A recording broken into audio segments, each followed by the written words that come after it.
Bueno, muy, pero muy buenas tardes a todos. Saludo muy especial. Me confirman si me están escuchando bien, si me ven bien, si todo está perfecto, que he tenido como ciertos inconvenientes con el internet, pero bueno, o sea, listo, súper, súper.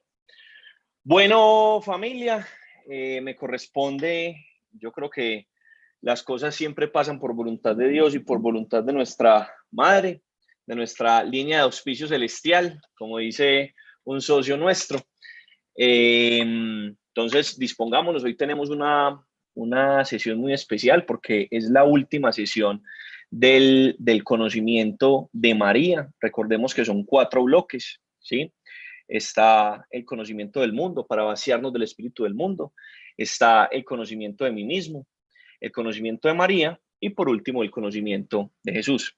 Esta es la séptima del conocimiento de María. Estamos en la lección. Listo. Entonces, en ese orden de ideas, vamos a avanzar y hoy vamos a hablar un poquitico de María en las Escrituras. Obviamente, y primero, pues vamos a pedirle, vamos a rezar, a invocar al Espíritu Santo, que no sea, que mis palabras sean obviamente orientadas por nuestra línea de auspicio celestial y que tu mente y tu corazón esté alineado a lo que tú necesites escuchar para seguir avanzando en este bonito camino espiritual. ¿Listo? Entonces, yo creo que todos tenemos las oraciones iniciales, ¿cierto? Ven Espíritu Creador, visita las almas de tus fieles, llena de la divina gracia los corazones que tú mismo has creado. Tú eres nuestro consuelo, don de Dios, altísimo, fuente viva, fuego, caridad y espiritual unción. Tú derramas sobre nosotros los 7 dones, tú el dedo de la mano de Dios, tú el prometido del Padre, pones en nuestros labios los tesoros de tu palabra, enciende con tu luz nuestros sentidos, infunde tu amor en nuestros corazones y con tu perpetuo auxilio fortalece nuestra frágil carne. Aleja de nosotros al enemigo, danos pronto tu paz siendo tú mismo nuestra guía, evitaremos todo lo que es nocivo. Por ti conozcamos al Padre y también al Hijo, y que en ti, que eres el Espíritu de ambos, creamos en todo tiempo.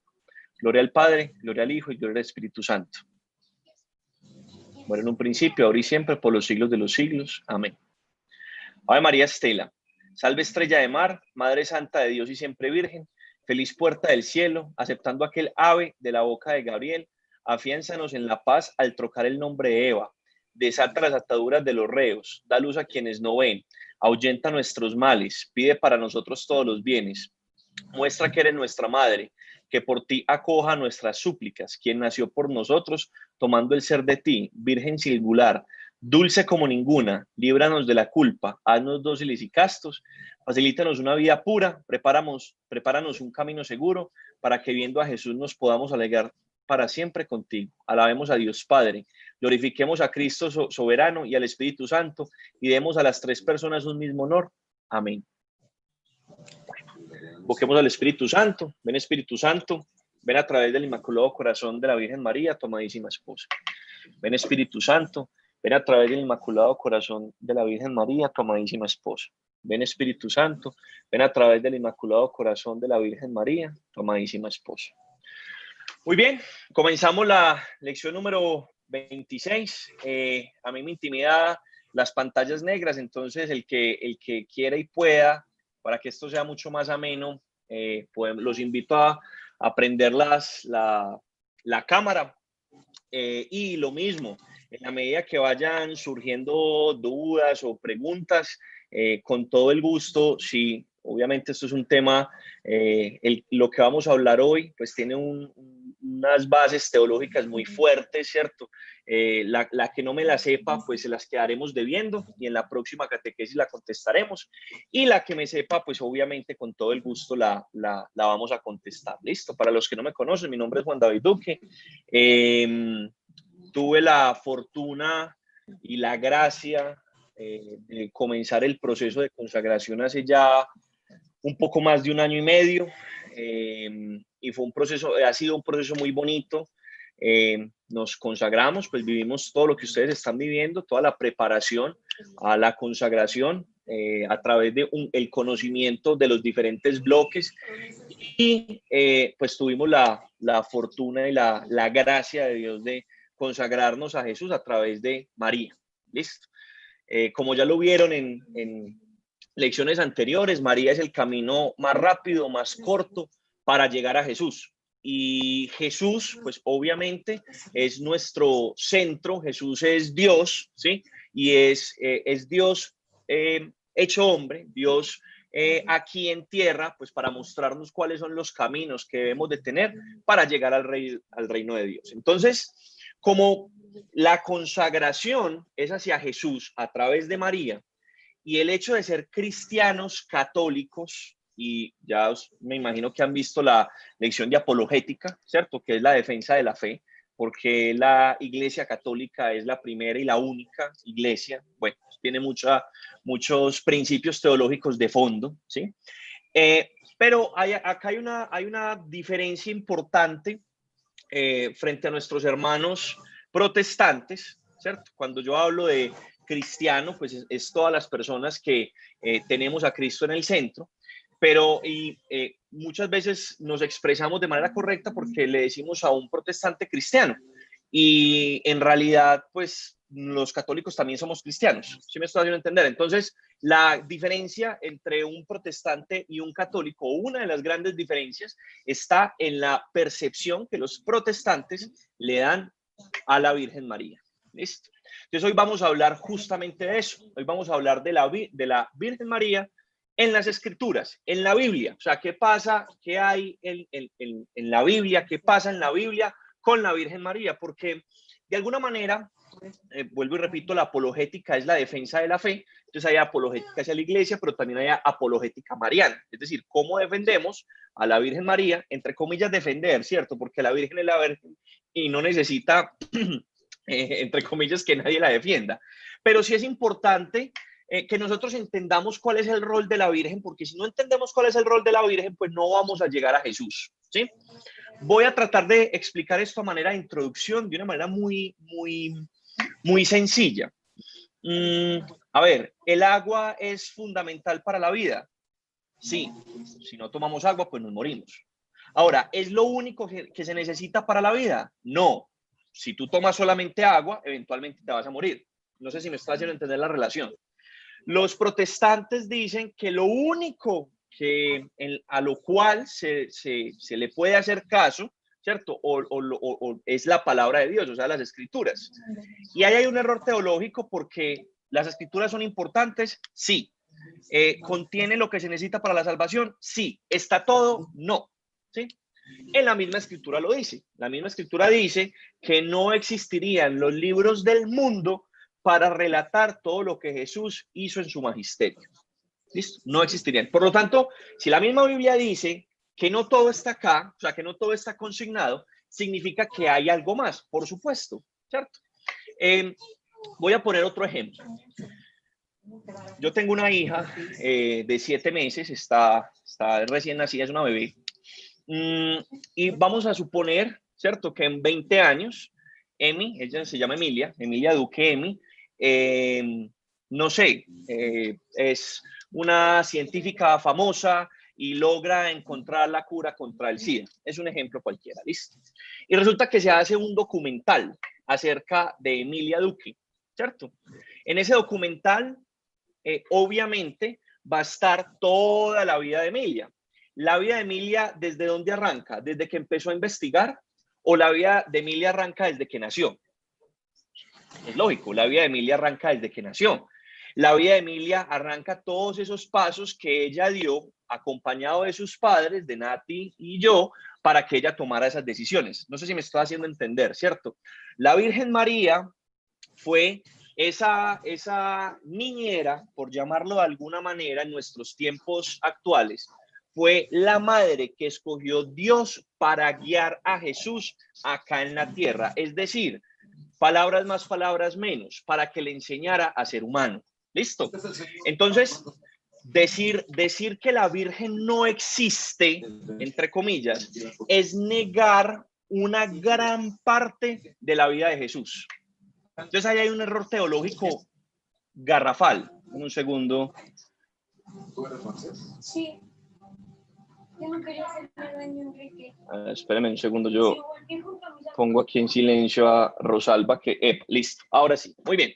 Entonces, si yo desconozco la importancia de la Virgen en la vida de Jesús, estoy desconociendo una parte fundamental de la obra de Jesús en la tierra. O sea, el concepto acá es un concepto de fondo, ¿sí? O sea, nosotros como católicos no decimos y no estamos con la Virgen por un capricho, ¿sí? O no es porque nos parece y ya, o es porque de alguna manera queremos, entre comillas, marcar una diferencia frente a los protestantes. No, para nada. Sin embargo, desconocer a la Virgen es hacer un hueco gigantesco en el proceso de salvación, y es lo que vamos a ver hoy. O sea, hoy vamos a ver la Virgen María en las Escrituras y cuál es el rol que ella cumple. Listo. Entonces vamos a hablar de citas bíblicas. Lo importante no son las citas, sino no quiero que de pronto te abrumes con cada uno de los pasajes que de pronto te voy a decir. Espérame un segundo que aquí me están hablando, mil disculpas. Listo. Bueno.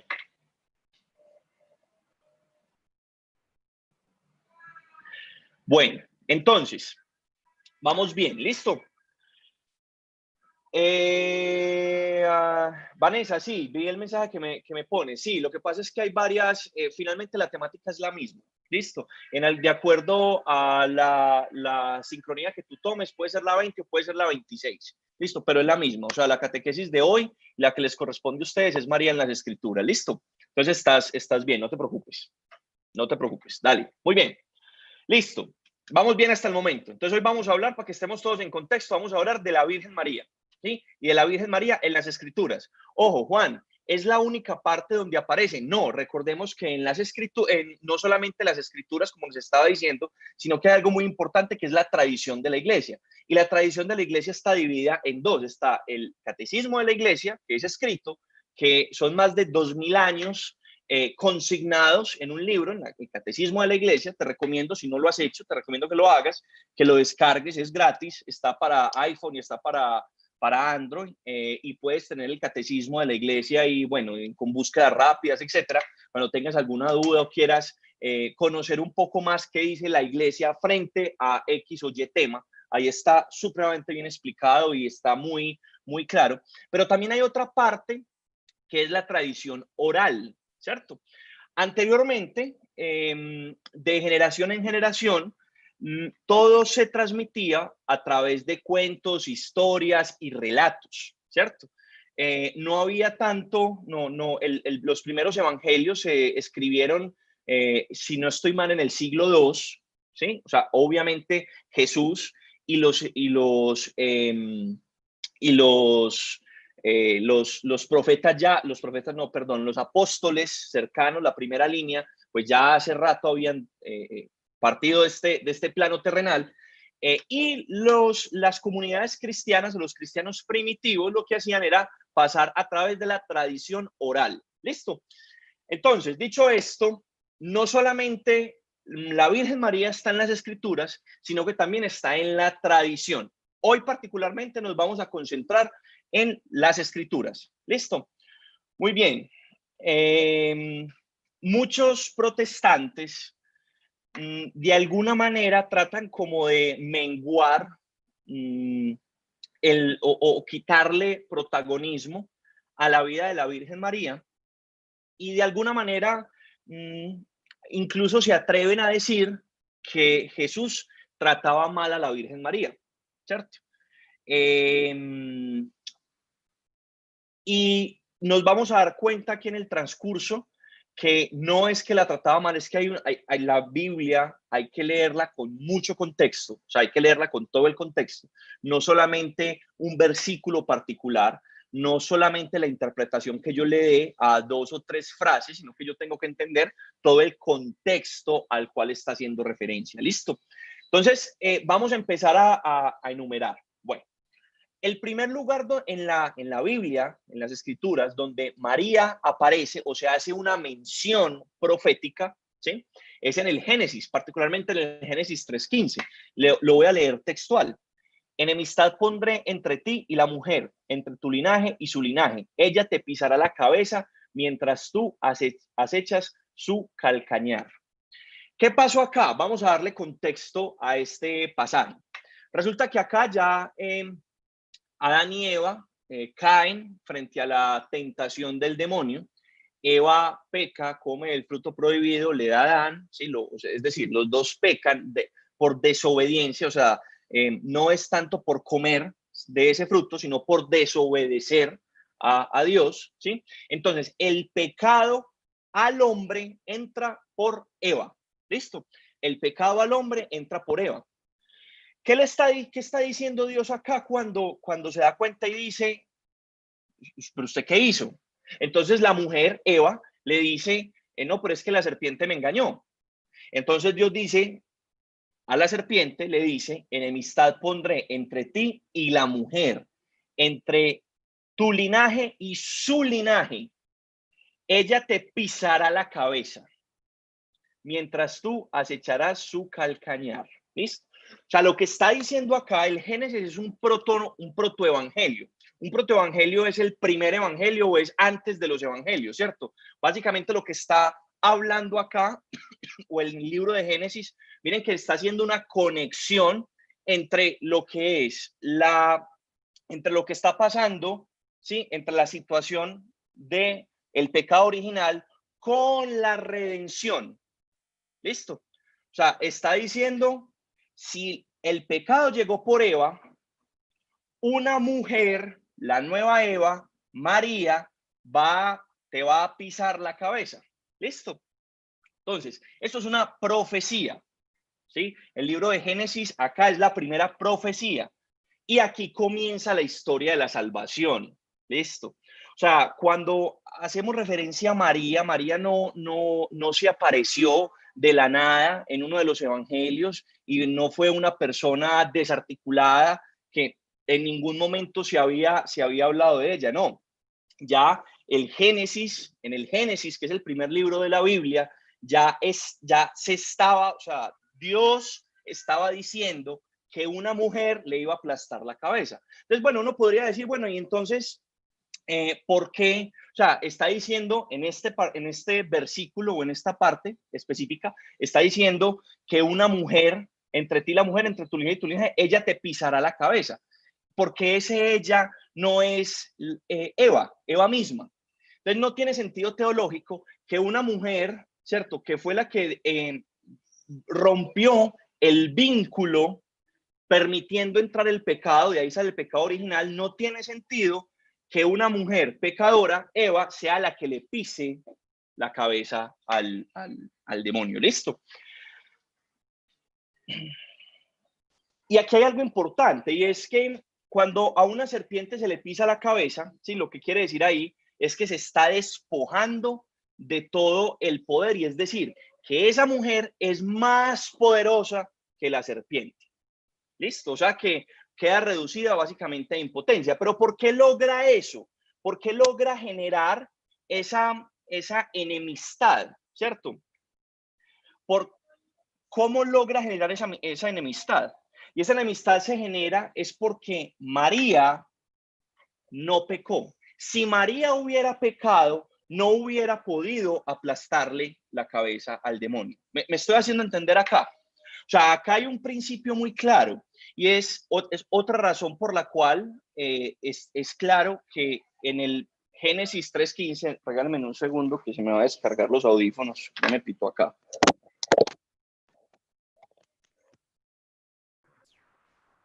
¿Me escuchan? ¿Me escriben si me escuchan bien? Listo, súper. Entonces, como Eva ya había cometido un pecado, desobediencia, ¿cierto? No podía, teológicamente es incorrecto que un pecador, que una pecadora le aplastara la cabeza al demonio. La razón por la cual María le aplasta la cabeza al demonio en el Apocalipsis, o sea, al final de la Biblia, básicamente, ¿por qué es? Es porque ella es una mujer concebida sin pecado. ¿Listo? Concebida sin pecado. Y aquí vamos a empezar a hablar que no es que ella, o sea, desde el momento de la concepción fue sin pecado, en su vida no pecó y después de su vida acá en la tierra tampoco pecó. ¿Listo? Por esa razón es que le aplasta la cabeza al demonio. Muy bien. Entonces, dicho esto, es imposible hablar de la historia de la salvación sin hablar de María. O sea, es imposible, imposible. Entonces, nuestros hermanos protestantes, ¿cierto?, cometen un error teológico inmenso cuando le quitan el protagonismo o cuando no hablan de la Virgen. Ojo, no, vuelvo y repito, no porque no porque sea un capricho de nosotros los católicos, no, es porque cuando tú te centras en las escrituras, sin hablar de la tradición de la iglesia, de la tradición escrita y de la tradición oral, solamente en las escrituras, es muy claro el rol de la Virgen María en todo el proceso de salvación. ¿Listo? Otra cosa importante, en Isaías 7:14, miren esto, lo leo textual. Pues bien, el Señor mismo va a daros una señal. He aquí que la Virgen está encinta y va a dar a luz a un hijo y le pondrá por nombre Emmanuel. Este pasaje es fundamental. Miren, vuelvo y lo repito, Isaías 7:14. Pues bien, el Señor mismo va a daros una señal. He aquí que la Virgen está encinta y va a dar a luz a un hijo y le pondrá por nombre Emmanuel. Entonces, resalto varias palabras. Lo primero, he aquí que la Virgen está encinta. Virgen está encinta. ¿Listo? Acá hay una cosa importante y es que nosotros no podemos tratar de entender los misterios espirituales con nuestra lógica humana. Porque cuando tratamos de entender los misterios espirituales con nuestra lógica humana vamos a llegar a contradicciones, lógicamente, porque nosotros somos seres humanos, no somos dioses, ¿sí? Y no podemos pretender que Dios nos quepa en la cabeza, ¿sí? Es absurdo pensar que entonces si yo no entiendo algo, entonces ese algo no existe, o ese algo no pasó, o ese algo no es así, y es todo lo contrario. No podemos pretender que Dios nos quepa en la cabeza, porque es que Dios es Dios. ¿Listo? Dicho esto, he aquí que la Virgen está encinta y va a dar a luz a un hijo y le pondrá por nombre Emmanuel. Emmanuel, ¿sí? Significa, tiene un significado y es Dios con nosotros. ¿Listo? Básicamente aquí en Isaías 7:14 lo que se está diciendo es como una señal. ¿Listo? Porque claro, Dios a su pueblo, a Israel, le está entregando señales y les está diciendo, venga, va a haber un Mesías, ¿cierto? Va a haber un Mesías. Entonces la pregunta es, bueno, ¿y cómo reconocemos al Mesías? O sea, ¿cómo va a ser el Mesías? ¿Cómo sabemos que este sí es el Mesías? Porque puede haber mucho loco que diga, hey, yo soy el Mesías, o yo di a luz al Mesías, o ve aquí al Mesías, ¿sí o no? O sea, ¿cuál es la señal o de qué manera nosotros sabemos que el Mesías es el Mesías? Listo. Vuelvo y repito. He aquí que la Virgen está encinta y va a dar a luz a un hijo y le pondrá por nombre Emmanuel. Listo. Emmanuel significa Dios con nosotros. Juan, pero entonces, ¿por qué no se llama Jesús Emmanuel o Cristo Emmanuel? No, Emmanuel sencillamente es para la época, a ver, es es un apelativo, no es un nombre, sino que es un apelativo. Listo. Entonces lo que está diciendo es que va a dar a luz y le pondrá Dios con nosotros. ¿Listo? Dios con nosotros. Muy bien. O sea que si la Virgen María no fuera virgen, entonces sería una mujer más. Y entonces si la Virgen María no fuera virgen y fuera una mujer más, entonces como una mujer más iba a dar a luz a Dios o al Hijo de Dios. No tiene sentido teológico, ¿sí o no? O sea, esto es súper importante. Por esa razón es que la Iglesia Católica es tan contundente y radical con la Virgen María, con la concepción de la Virgen y con el tema de que siempre fue virgen. Porque también algunos protestantes dicen, no, lo que pasa es que, claro, uno ve las películas de Hollywood, ¿cierto? Donde ve que la Virgen María pues está dando a luz y la Virgen pues está gritando. Entonces, claro, el protestante desde la mente humana o cualquiera, incluso nosotros como católicos con desconocimiento, desde nuestra mente humana dice, pues, ¿cómo va a ser virgen después de dar a luz? ¿Cierto? ¿Cómo va a ser virgen después de dar a luz? Yo hago otra pregunta, yo contesto esa pregunta con otra pregunta y es, ¿cómo en el Pentecostés Jesús entró donde estaban reunidos todos los apóstoles con las puertas cerradas? Sencillamente porque Dios es Dios y no nos tiene que caber en la cabeza. ¿Listo? Dios, el Hijo de Dios, entró a María sin la acción de un hombre varón. ¿Listo? Concepción. ¿Sí? Muy bien. Ahora, no podemos caer en un error teológico. No podemos decir, claro, María es la madre de Dios, ¿cierto? Pero no podemos decir que María creó a Dios. ¿Listo? Eso no lo podemos decir. O sea, no podemos decir que María fue creadora de Jesús. No. Lo engendró. ¿Listo? Lo engendró, que es diferente. El Espíritu Santo llega a María, ¿sí? María, pues lo engendra y da a luz a Jesús, el Hijo de Dios. Como Jesús es Dios, está claro. De lo que está diciendo esta profecía en Isaías 7:14 es que para identificar quién es el Mesías, pues he aquí que la Virgen está encinta, o sea, es una mujer que está encinta. Y miren la contradicción tan tesa, porque estamos hablando, recordemos el contexto, estamos hablando de, pues, más de 2000 años en el pueblo judío, ¿sí? Donde María estaba desposada. ¿Qué significa esa palabra desposada? Desposada es justo antes de la noche nupcial, ¿sí? No, tan es así que ella, y ahorita lo vamos a ver, ella le pregunta al ángel y le dice, pero es que yo no he conocido, o sea, ¿yo por qué si yo no he conocido varón? ¿Cierto? O sea, ¿cómo así? O sea, ¿cómo así que estoy, pues, porque si yo no he conocido varón? Listo. Obviamente aquí, pues se los dejo, se los recomiendo. Hay un libro súper bueno que habla mucho más y profundiza mucho más de estos temas. Se llama El Tratado de la Verdadera Devoción y hace una recopilación. Es el libro mariano por excelencia. No solamente habla de estos temas, sino pues, de apologética de la Virgen, sino de la obra de la Virgen María y cómo nosotros como católicos pues la debemos seguirla y utilizarla y hacerle caso para llegar a Jesús. ¿Listo? Muy bien. Seguimos. Entonces, vuelve y juega. Génesis 3:15. Bueno, entonces en Isaías, ¿cierto? Amplía lo que en Génesis 3:15 está diciendo. Y aquí hay otra cosa interesante, y es que en los evangelios de San Mateo y San Lucas dejan bien claro cuando escriben a María, utiliza una palabra griega que es partenos. Partenos. En la antigua, recordemos que anteriormente, del hebreo se pasó al griego y del griego al latín. ¿Listo? Y está la palabra partenos. Y partenos significa virgen, tal cual, textual. ¿Listo? El único signo dado a Israel como pueblo para reconocer al Mesías es que la madre sería virgen. ¿Listo? Si usted cambia eso, está cambiando todo el significado. Le pongo el ejemplo fácil. Todos sabemos que es un semáforo y cuando hay una luz roja es que nos paremos y cuando hay luz verde es que arranquemos, ¿cierto? ¿Qué pasa si yo cambio de significado y no pongo un semáforo, imagínense el semáforo, y no ponga luz roja, sino que ponga luz morada?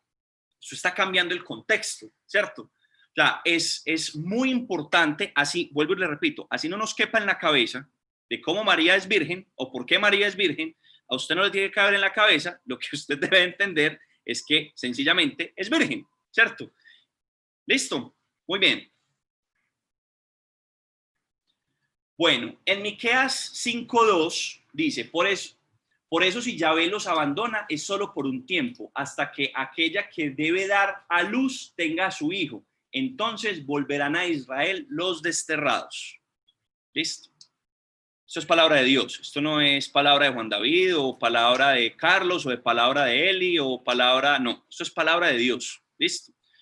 Lo que está diciendo acá y lo que estamos de alguna manera aprendiendo y demostrando es que la Virgen María no se apareció ahí, o sea, no tiene un rol secundario, entre comillas, o no es una actriz por ahí de reparto, ¿cierto? La que llevaba los tintos. No, tiene un rol supremamente importante en toda la obra para llevarnos hacia el reino de los cielos o para mostrarnos. ¿Listo?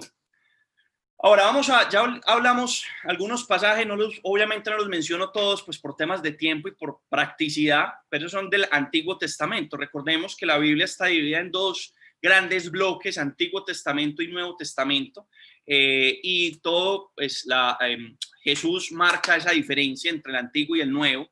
En el Nuevo Testamento, ya en los Evangelios, ¿cierto? Ya los evangelios son toda la vida y el magisterio, bueno, no toda, tal vez podríamos decir lo más importante del magisterio de Jesús, ¿cierto? Ya sabemos que todo está la tradición de la iglesia y la tradición escrita y oral, ¿sí? Pero miren, en Lucas 1, 26, 38, tal vez Lucas es el evangelista más mariano, es decir, el que la menciona más o el que hace más referencia a María, Lucas. Entonces dice, denme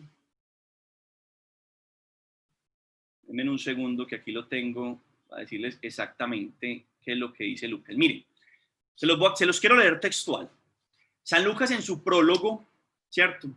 1:3 nos dice, varias personas han tratado de narrar las cosas que pasaron entre nosotros a partir de los datos que nos entregaron aquellos que vieron y fueron testigos desde el principio y que luego se ha hecho servidores de la palabra. Después de haber investigado cuidadosamente todo desde el principio, también a mí me ha parecido bueno escribir un relato ordenado para ti, ilustre Teófilo. O sea, lo que está diciendo ahí básicamente es que de manera organizada va a empezar a narrar la obra de la Virgen.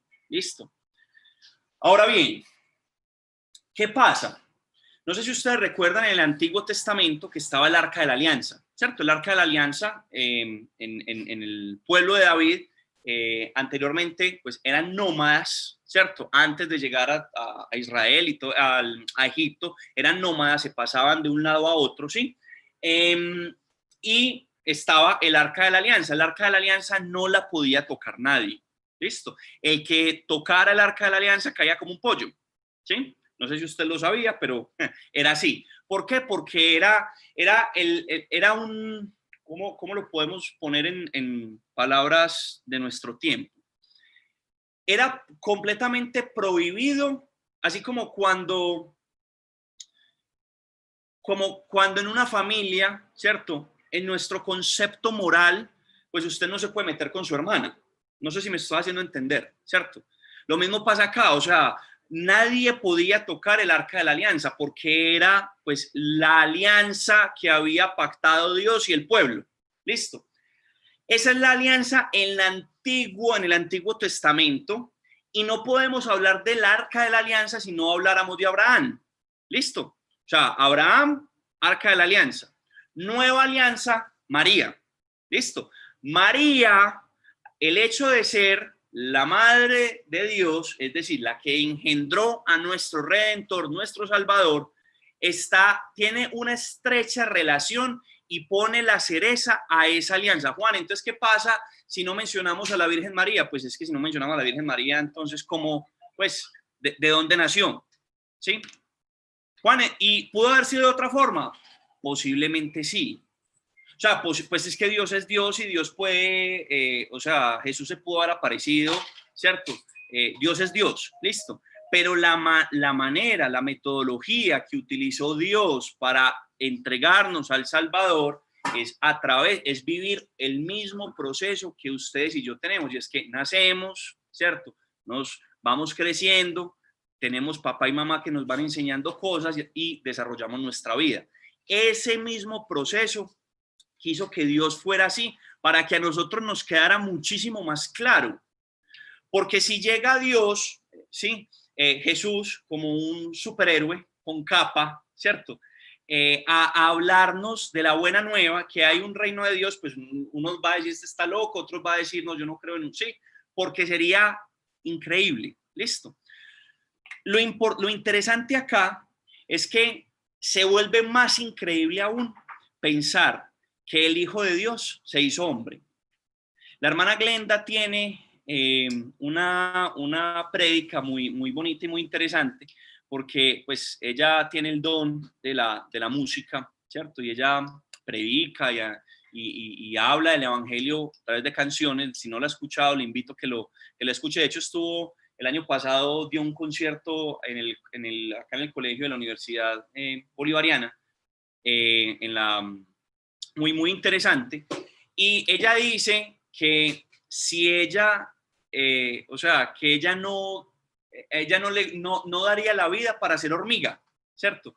Porque, pues, imagínense en proporciones, pues que si ella fuera hormiga, pues no podría seguir cantando. Ahora, el Hijo del Hombre, el Hijo de Dios se hizo hombre, es el equivalente a que si nosotros como seres humanos, pues nos hacemos hormigas por amor a las hormigas, ¿sí? Entonces esa es una relación muy interesante y muy bonita, los invito a que la escuchen, a la hermana Glenda, es bien, bien bonito. De hecho, al final ponemos el Magnificat con ella, hacemos el Magnificat con ella, ¿listo?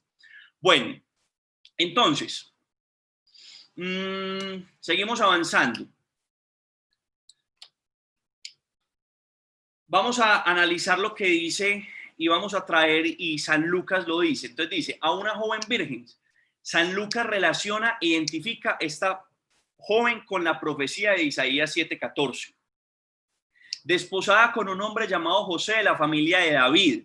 El Mesías debía ser de la casa de David, pues la promesa de Dios habría de cumplirse. O sea, lo que está haciendo San Lucas es que está contando, ¿cierto? O está relacionando o atando cabos de las profecías. Recuerde que la palabra de Dios y las profecías se tienen que cumplir, porque si no caeríamos en un error teológico, ¿sí? Abro paréntesis. Dios vive en un eterno presente, para Dios no tiene la percepción de tiempo que nosotros tenemos, para Dios no hay un pasado, no hay un futuro, vive en un eterno presente, ¿sí? Y si él hace o le revela a los profetas algo que va a pasar, es incorrecto que no pase. ¿Sí me estoy? Porque Dios no se equivoca. Dios por definición no se equivoca. Dios es Dios, ¿cierto? Entonces, en las profecías decía que el Mesías pues venía, ¿cierto? De la descendencia de David. Bueno, Lucas en el Evangelio utiliza 2 veces el nombre de la Virgen,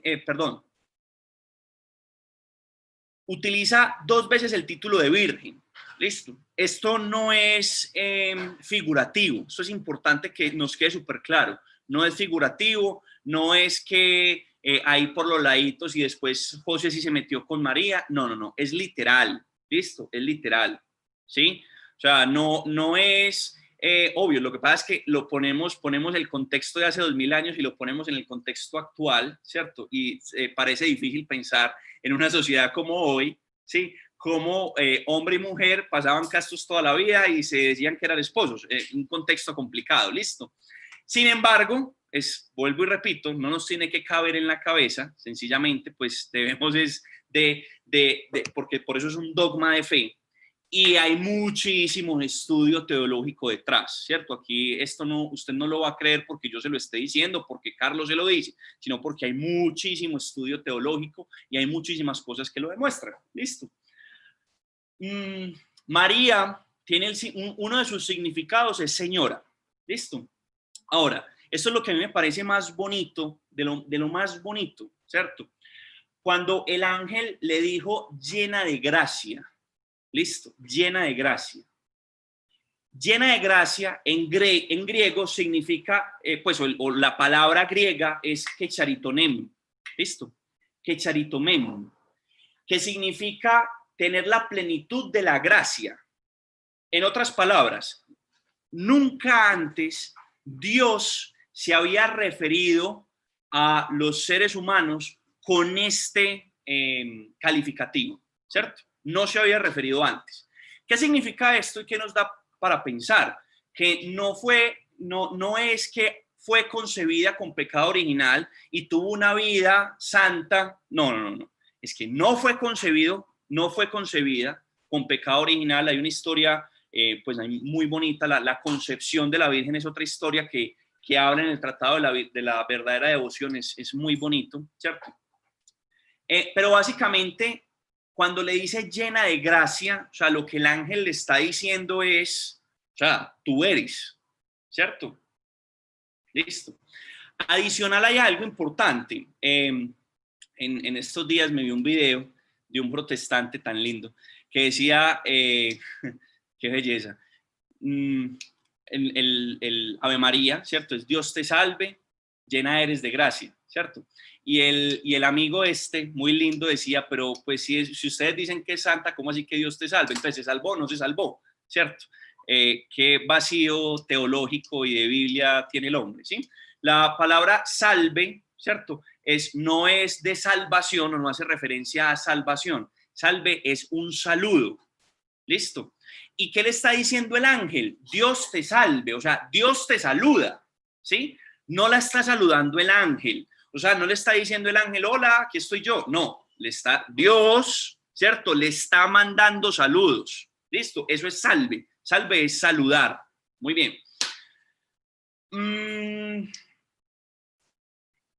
Entonces, el ángel le dijo llena de gracia, eso significa que es completamente llena de gracia. ¿Listo? Completamente llena de gracia. No es parcialmente llena de gracia. Pues quiere decir que desde el principio hasta el fin, llena de gracia.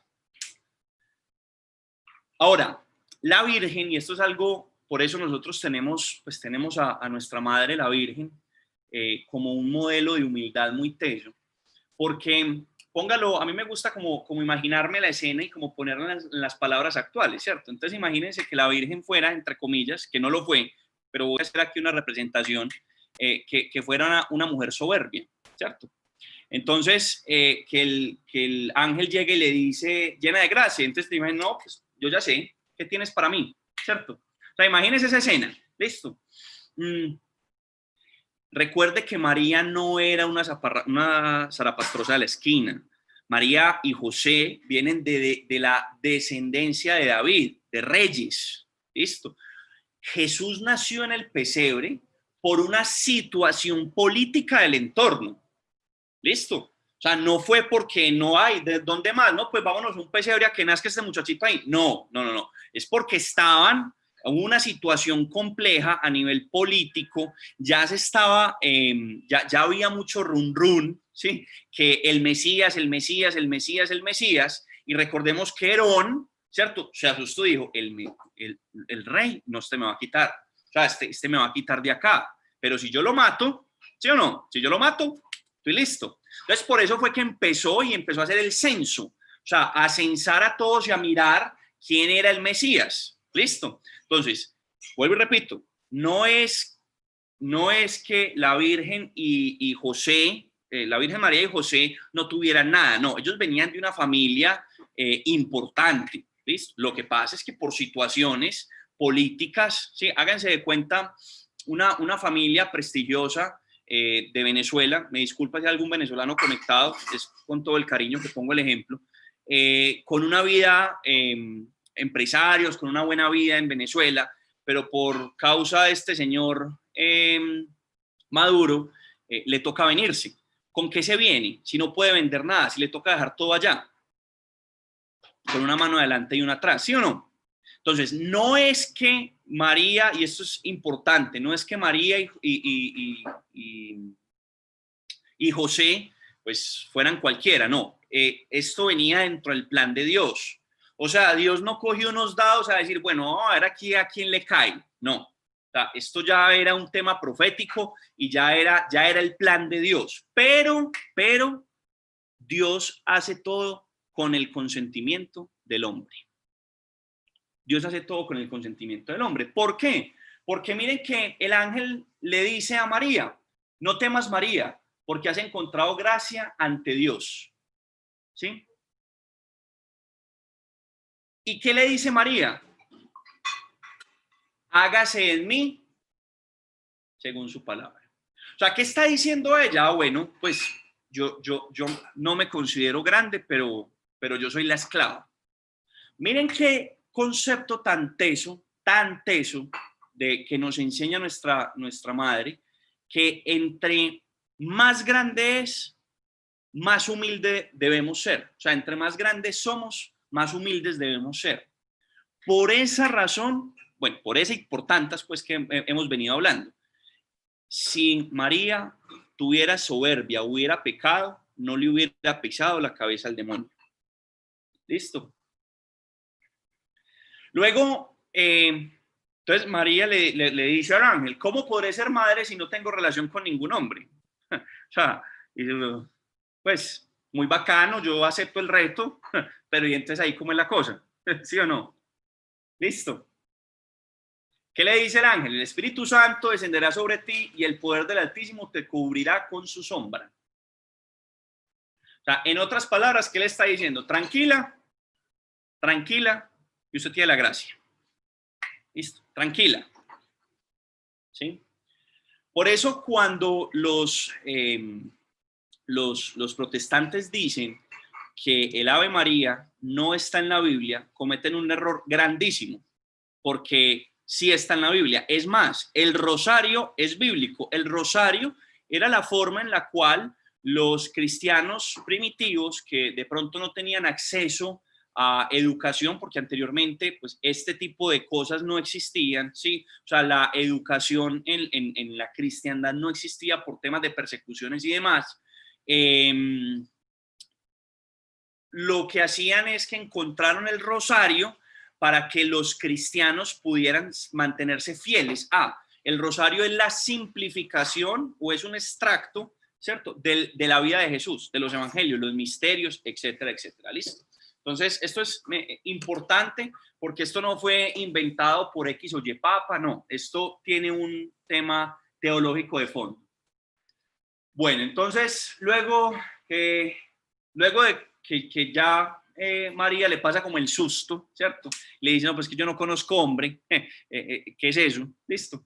Y ya que el ángel le dice, tranquila, que el Espíritu Santo, tranquila, que usted simplemente haga caso, ¿cierto? María le dice, he aquí la esclava del Señor, hágase en mí según su palabra. Listo. Con estas palabras entró la salvación del mundo. Fue aquí, en este punto, donde entró la salvación. Juan, entonces, en una realidad paralela, si María hubiera dicho que no, entonces, ¿qué hubiera pasado? Pues ya sabía que le iba a decir que sí, ¿sí o no? O sea, ya sabía que le iba a decir que sí. Bueno, entonces, si por la desobediencia de Eva entró la perdición del mundo, por la obediencia de María entró la salvación del mundo. ¿Listo? Muy bien. Ahora, en Lucas, seguimos avanzando en Lucas, 39-49, es decir, cuando la visitación de María a Isabel, ¿cierto? A la prima, hay un montón de datos ahí, un montón de datos. Cuando María entra a la casa de Isabel, ¿qué dice la escritura? Al oír Isabel el saludo de María, la criatura saltó en su vientre e Isabel fue llena del Espíritu Santo. O sea, Isabel, pues para que lo pongamos en contexto, era una señora ya muy pasada de edad, pero mucho, ¿cierto? No por 1 o 2 años, por mucho, ¿sí? Y básicamente cuando María saludó a su prima, ¿qué pasó? La criatura en el vientre saltó. Listo. Bueno, segundo, eso es un primer punto. La exclamación de Isabel. Isabel dijo, bendita tú entre todas las mujeres. Ojo con esto, que esto es importante. O sea, Isabel no dijo eso porque sí. Listo. Isabel no dijo eso porque sí. ¿Por qué estoy diciendo esto? Porque el Espíritu Santo llegó, o sea, Isabel se llenó del Espíritu Santo. Recordemos que el Espíritu Santo lo que da son sabiduría, bueno, los dones que ya sabemos del Espíritu Santo, pero da un nivel de conciencia muy alto, ¿sí? Altísimo, ¿listo? Entonces, cuando Isabel está hablando, no está diciendo babosadas, ¿cierto? Tiene el Espíritu Santo adentro, ¿listo? Muy bien. Bendita tú entre todas las mujeres.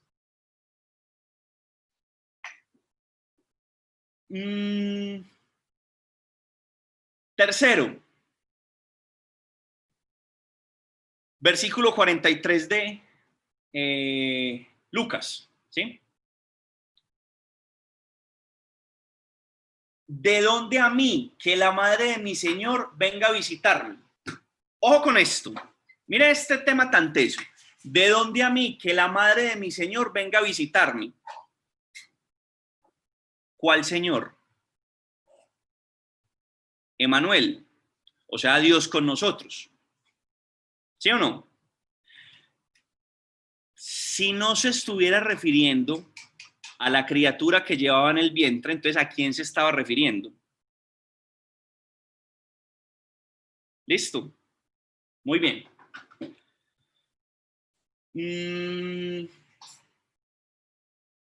La palabra griega para designar a este señor es con S y la hemos escuchado, se llama kairos, ¿cierto?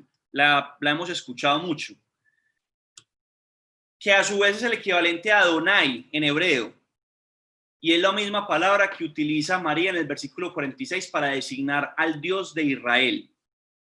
Por lo tanto, Isabel, llena del Espíritu Santo, garantía de no fallar, llama a María Madre de Adonai, Madre de Dios. ¿Sí? Entonces, sería un error teológico brutal decir que María no es la Madre de Dios.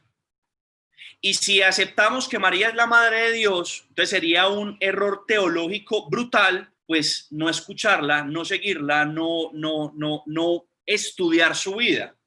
¿Listo? Muy bien. Miren esto, y aquí en el versículo 48 de Lucas, María hace una profecía. ¿Listo? En adelante todas las generaciones me llamarán bienaventurada. Por eso es que la iglesia, eso es lo que hace, llama bienaventurada a la Virgen por todas las generaciones. Hay un error también cuando nuestros hermanos protestantes no la llaman bienaventurada, porque es que está en la palabra de Dios, ¿sí? O sea, hay algo importante y es, vuelve y juega, no todo está en la palabra de Dios, ahí está, tenemos el catecismo de la iglesia y básicamente la tradición de la iglesia o la tradición escrita y la tradición oral. Sin embargo, no es que María no aparezca en las escrituras, como estamos viendo acá y ya llevamos 50 minutos hablando, María aparece tanto en el Antiguo Testamento como en el Nuevo Testamento. Y como la palabra de Dios es palabra de Dios, ¿cierto? Dice textual, en adelante todas las generaciones me llamarán bienaventurada.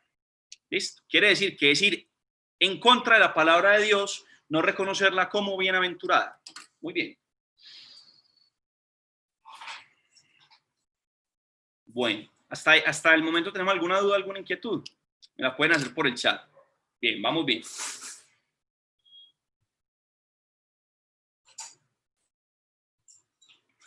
Miren esto. En el versículo 56, dice así, María permaneció con ella unos 3 meses y se volvió a su casa. Listo. Luego dice el libro 2 de Samuel 6:11, el arca de Yahvé estuvo en casa de Obedón de Gat 3 meses y Yahvé bendijo a Obedón y a su casa. San Lucas, al decir que María se quedó 3 meses en casa de Isabel, pone a María en similitud con el arca de la alianza. ¿Y por qué es el arca de la alianza? Porque ella tiene el fruto. ¿Listo? O sea, el arca de la alianza si ustedes recuerdan o lo hemos visto en películas, era una especie de, voy a decirlo en palabras burdas y me disculpan, una especie de cajón, ¿cierto? Que lo llevaban, que lo transportaba aquel pueblo, ¿listo? Que dentro tenía unos elementos, ¿listo? Acá, el arca de la alianza es María, que dentro lleva el fruto, que es Dios, Jesús, ¿listo? Muy bien. Bueno, aquí nos podemos quedar muchísimo rato, pues, hablando pues, como de versículos, ¿cierto? En Lucas, en Juan, bueno, este detalle es importante. Los protestantes dicen, ¿cierto? O no solamente los protestantes, en general. Incluso una película famosa, olvido el nombre, de Dan Brown, bueno, olvido el nombre, se me va el nombre. Bueno, el caso es que se hace una mención que María tuvo más hijos, ¿cierto? Y que Jesús tuvo hermanos, ¿sí? Esto también es importante que nosotros como católicos lo tengamos supremamente claro, ¿cierto? Supremamente claro. Entonces vamos a hablar un poquitico de eso. El código Da Vinci, gracias. Sí, súper, el código Da Vinci. Listo. Si ustedes recuerdan, en San Juan, cuando está en el momento de la crucifixión, ese domingo, ¿sí? Pues o el día que nosotros celebramos domingo, que ya estaba ahí en las últimas. ¿Y qué le dice Jesús a Juan? ¿Qué le dice? He aquí a tu madre. Listo. Entonces, hay una pregunta que uno se puede hacer. Uno dice, bueno, listo, sí, vamos a suponer que Jesús tenía hermanos. ¿Para qué razón le dice esto? ¿Cierto? O sea, ¿para qué razón le dice eso? O sea, es como si un abuelo, ¿cierto? Una persona de edad tiene 3 hijos, ¿cierto? Y pues está en las últimas en la clínica y el abuelo le dice a uno de los hijos, mira ahí a tu madre, pues hombre, dígale algo que no sepa, ¿cierto? Pues si toda la vida fue mamá, pues no lo tiene que decir. ¿Sí me estoy haciendo entender, cierto? O sea, es lógico, ¿sí? Pero ¿por qué le está diciendo a Juan, he aquí a tu madre? Madre, he aquí a tu hijo. ¿Qué le está diciendo? Era porque María se iba a quedar sola. O sea, básicamente le está diciendo como condición humana, o sea, viejo, cuídela, ¿cierto? Es tu mamá, cuídela, que es tu mamá. Listo. Si tuviera hermanos, no tendría que haber hecho ese gesto. Ahora bien, en los diferentes evangelios y en general en la Biblia, se habla mucho de la palabra hermanos, ¿cierto? Entonces se le puede dar una mala interpretación. Hermanos, pues para que no nos volvamos como muy técnicos, pero básicamente hermanos tiene una connotación muy similar a la que utilizamos hoy por hoy, ¿cierto? Hermano, ¿cómo estás? ¿Sí o no? Y no necesariamente es que sea hermano mío, no, pero hace referencia a que si compartimos algo en común, pues yo le digo hermano, porque pues un tema de jerga, ¿cierto? Lo mismo pasaba hace 2000 años. Hermano hacía referencia a cuando hacían parte de la misma tribu o del mismo clan. Listo. No necesariamente que fueran hermanos biológicos.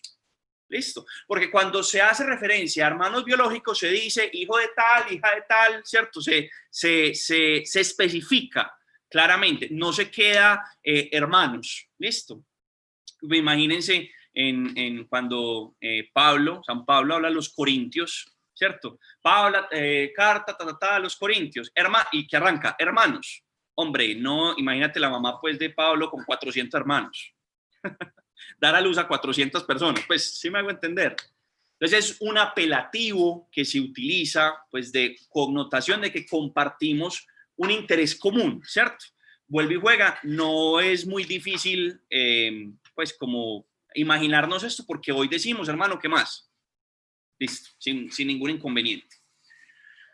Bueno.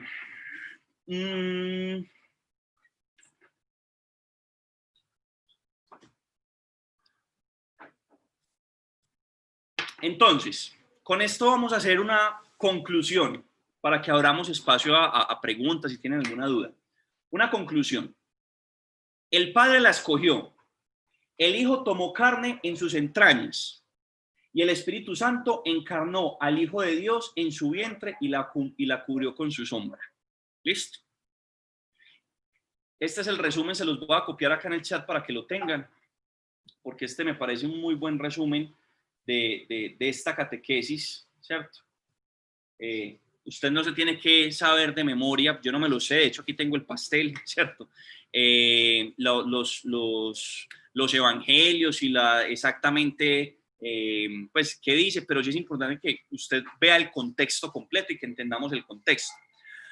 Otra cosa importante, María es la única persona que puede adelantar los tiempos de Dios. Es la única. Si usted recuerda en las bodas de Caná, ¿cierto?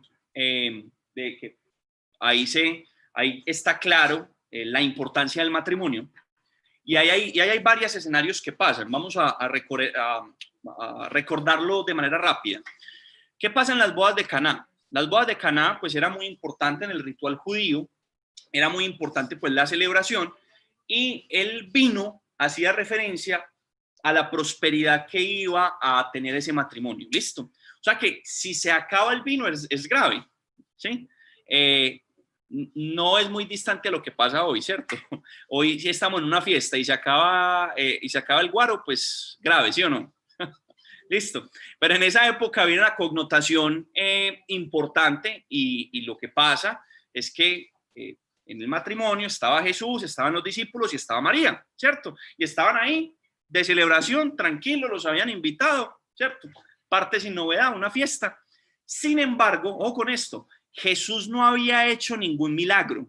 Es decir, Jesús no había salido, no se había hecho público, ¿cierto? No se había hecho público. Luego de que Jesús empezó a hacer milagros, pues ya era una persona conocida o ya se hablaba mucho, pero hasta ese momento no se había hecho público, ¿sí? El vino se acabó y entonces le dice, se acabó el vino. Y Jesús le dice, pues, y entonces, ¿cierto? O sea, y ella le dice, se acabó el vino. Y él le dice, mujer, no es mi momento. Miren la importancia teológica tan tesa que tiene esto. Mujer, no es mi momento. Entonces ella le dice a los criados que estaban ahí, ¿cierto?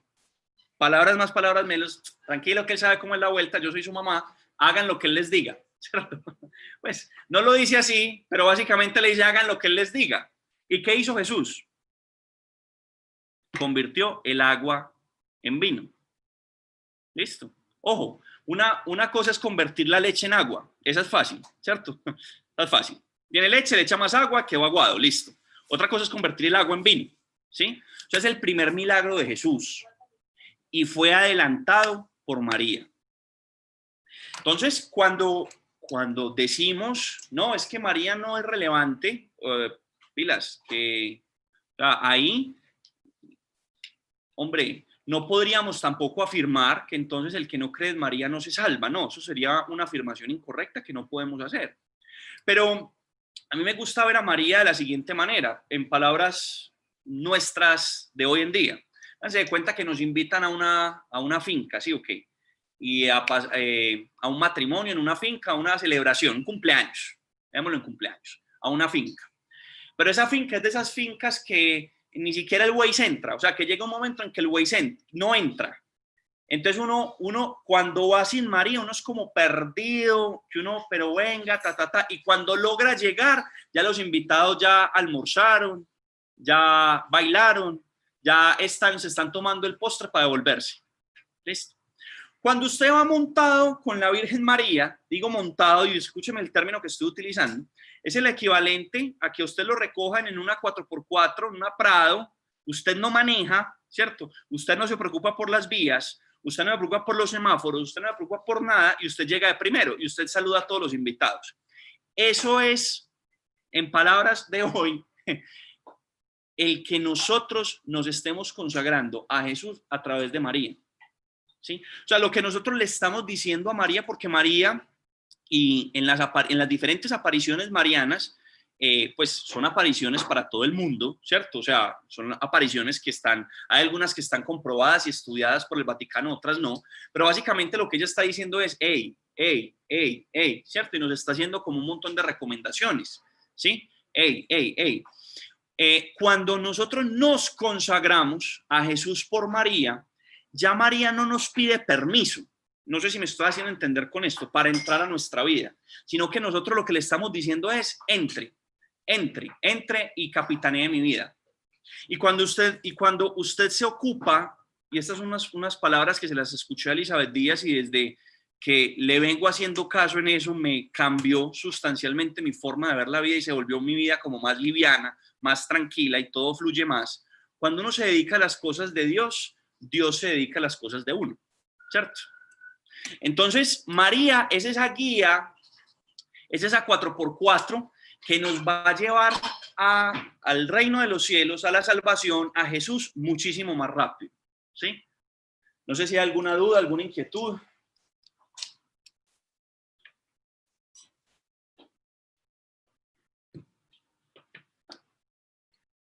¿Estamos todos bien? Creo que pueden habilitar el micrófono.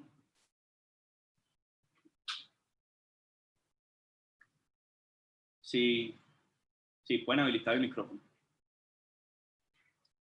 Un comentario, algo que quieran agregar o alguna experiencia que nos quieran compartir. También es muy valioso que nos cuenten bueno, cómo se han sentido en estas catequesis, qué ha pasado. Hola, ¿cómo están? Bueno, buenas tardes. No, a mí algo que me gusta... ¿Me escuchan? Espérame un segundito que no... Espérame un segundito que no te escucho, no sé por qué. No sé por qué no te escucho.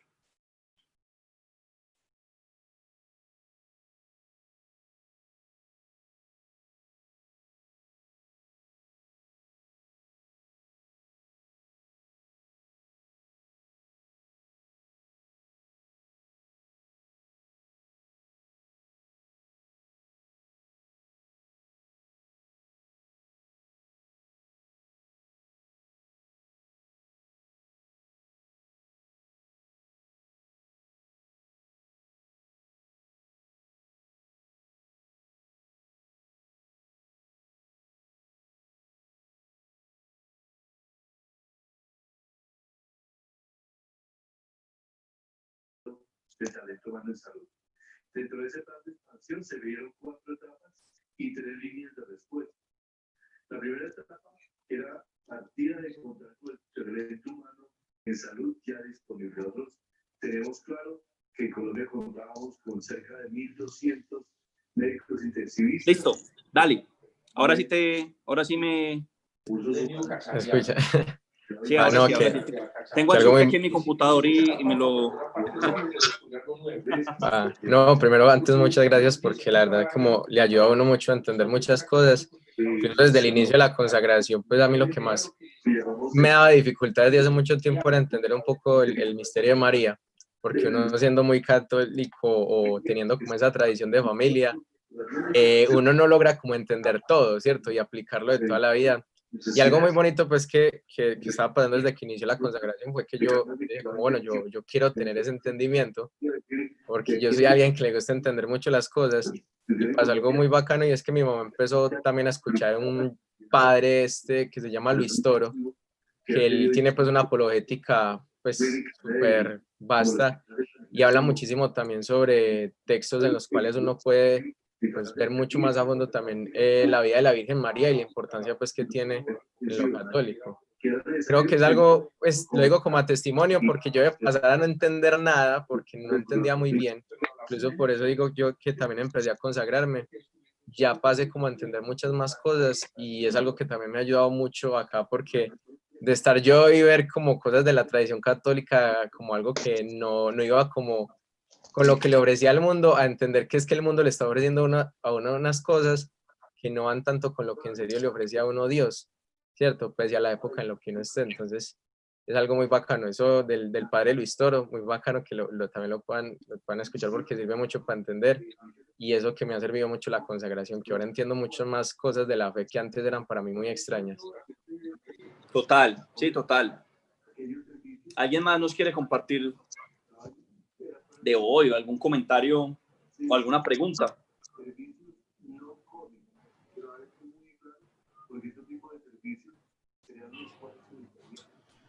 Bueno, entonces, básicamente cerramos con el Magnificat. La vamos a hacer con la hermana Glenda, como les dije. Les quiero hacer como una pequeña introducción o lo que a mí me parece muy bonito este Magnificat de la hermana Glenda porque me sube mucho la energía. En momentos donde, porque cuando uno está consagrado no es que las cosas no van a dejar de pasar, ¿cierto? Los problemas o situaciones, no. Sencillamente las situaciones van a seguir pasando, pero va a ser mucho más liviano llevar la carga, ¿listo? Y esto particular, esta oración con la hermana Glenda, en lo personal me mueve bastante la energía. Entonces se las quiero compartir. Dame un segundo, aquí ya la pongo. Aquí un segundito, ya la estoy buscando. Listo, aquí grande.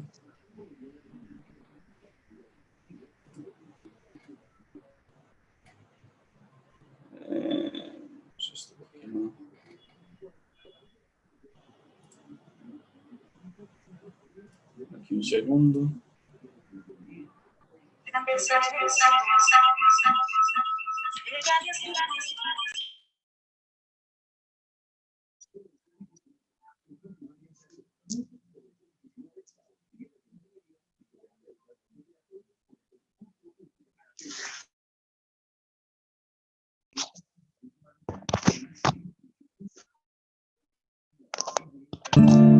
Proclama mi alma la grandeza del Señor. Se alegra mi espíritu en Dios mi Salvador, porque ha mirado la humillación de su sierva, porque ha mirado mi pequeñez. Las generaciones me felicitarán, porque el poderoso ha hecho obras grandes por mí. Su nombre es santo y su misericordia llega a sus fieles de generación en generación. Proclama mi alma, proclama mi alma, proclama mi alma, proclama mi alma. Él hace proezas con su brazo, dispersa a los soberbios de corazón, derriba del trono a los poderosos y enaltece a los humildes. A los hambrientos los colma de bienes y a los ricos los despide vacíos, los despide vacíos. Proclama mi alma, proclama mi alma, proclama mi alma, proclama mi alma.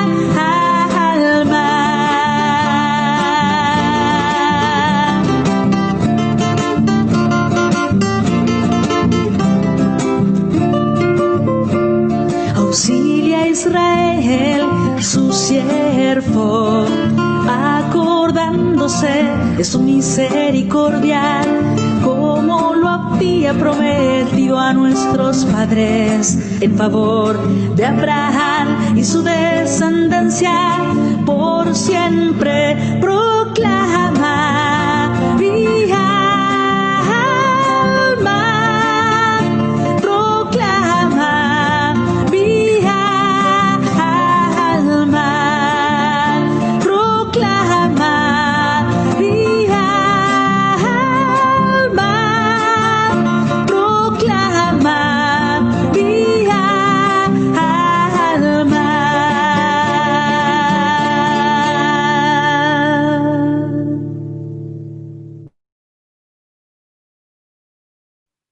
Eso es un estalle, ¿sí o no? Muy bien. Listo, familia, muchas gracias. Gracias por su atención. Chévere. Y mucho ánimo en este proceso de catequesis, porque es más fácil no terminarla que es más fácil no terminarla que terminarla. Van a haber muchas distracciones, van a haber muchas razones por las cuales tú no te puedas conectar. Va a aparecer un montón de situaciones, seguramente algunos de ustedes ya habrán experimentado, la pereza te llena, o el trabajo, lo que sea. Muy pegados, mi gran recomendación es que tenemos un arma muy brava que se llama rosario, y frente a cualquier dificultad que tengas, pégate al rosario, pégate a la Virgen, pégate a Dios, que justamente este camino es para que la vida sea más sencilla, ¿cierto? Muchas veces no necesariamente sencillo en nuestros términos, ¿cierto? Sino en los términos de Dios. ¿Listo? Porque recordemos que nosotros no vivimos para la vida terrenal, sino que vivimos para la vida eterna. Un abrazo, muchachos. Muchas gracias y chévere. Chao, chao. Bendiciones. Gracias, chao. Muchas Chao. gracias. Gracias. Gracias.